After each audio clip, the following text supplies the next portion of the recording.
সকালবেলা এক শালিক দেখার পর ভাবলাম দিনটা হয়তো খারাপ কাটবে, কিন্তু তারপরে দুই শালিক দেখার পর আজকে দিনটা কেমনভাবে কাটালাম সেটাই আজকে শেয়ার করবো তোমাদের সাথে। তো চলো বেশি না বকে আজকের ব্লগটা শুরু করা যাক।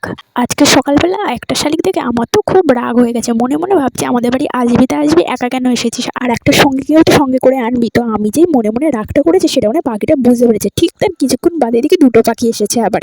যেহেতু আমি এই এক শালিক দু শালিককে এইসবে বিশ্বাস করি, তো সেহেতু দুটো পাখি দেখে আমার তো খুব ভালো লাগলো। সেই জন্য ঘরে একটু মুড়ি ছিল, তো সেটা এনে আবার ওদেরকে খেতে দিলাম। তারপরে আমার মা আমাকে চা খেতে দিল, চাটা নিয়ে আমি রোদেই বসেছিলাম খেতে। এখন যেহেতু শীতকাল, কিন্তু রোদটা পুরো আমার চোখে মুখে লাগছিল, সেই জন্য চায়ের কাপটা নিয়ে আবার রাস্তায় ঘুরে ঘুরে চাটা খেলাম। চা খাওয়া হয়ে গেলে তার কিছুক্ষণ বাদে আবার সকালবেলা ভাত খেতে বসে পড়েছিলাম। আগের দিন মুড়ি খেয়ে রাতে আর কেউ ভাত খায়নি, তো আমার তো একটা বাজে অভ্যাস আছে, শীতকাল হোক বা গরমকাল প্রায় দিন রাতেই ভাত খায় না। আর আমার সাথে সাথে আমার মেজদি মাও এরকমই করে। আগের দিন রাতে না খাওয়ায় ভাত তরকারি বেশি ছিল, তো সেটাই আজ সকালে খাওয়া হয়েছিল।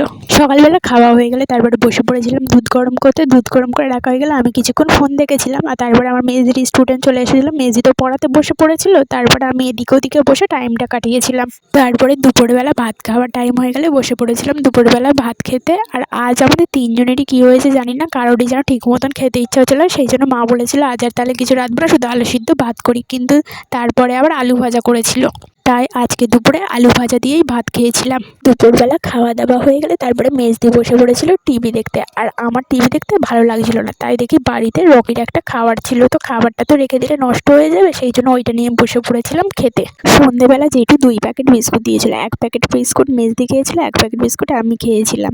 তারপরে আবার ঘুগনি এসেছিল, তাই ঘুগনিও কিনেছিলাম। এবার মূল বিষয় হচ্ছে আজকের দিনটা আমার ভালোই কেটেছে, সেটা 2 শালিক দেখার জন্য না, সেটা আমি ভালো রকমই জানি। যদি আমার কর্মফল ভালো থাকে আর ভগবান চায় তাহলে আমি ভালো থাকবো, শান্তিতে খেতে পাচ্ছি, ঘুমাতে পাচ্ছি, এটাই আমার কাছে অনেক। এছাড়া আর কি ভালো লাগবে। এখনকার দিনে পর্যন্ত কিছু কিছু মানুষ এখনো এমনও আছে যে দুবেলা দুমুঠো খেতে পারে না, তার থেকে তো আমি অনেক ভালো আছি। এবার সবারই যেমন স্বপ্ন থাকে, ইচ্ছা থাকে, আমারও তেমন কিছু স্বপ্ন আছে, ইচ্ছা আছে। ভগবানের কাছে চাই ভগবান যে দিলে দেবে, যদি মনে হয় যে দেওয়ার মতন তো দেবে আমাকে। মানুষের মন তো এই এক শালিক দু শালিক কুসংস্কারে বিশ্বাস করে ফেলি। এক শালিক দেখলে মনটা খারাপ হয়ে যায়, ভাবি কোনো কিছু খারাপ হবে না। তো যাই হোক, আজকের জন্য এতটুকুই, দেখা হচ্ছে নেক্সট ব্লগে।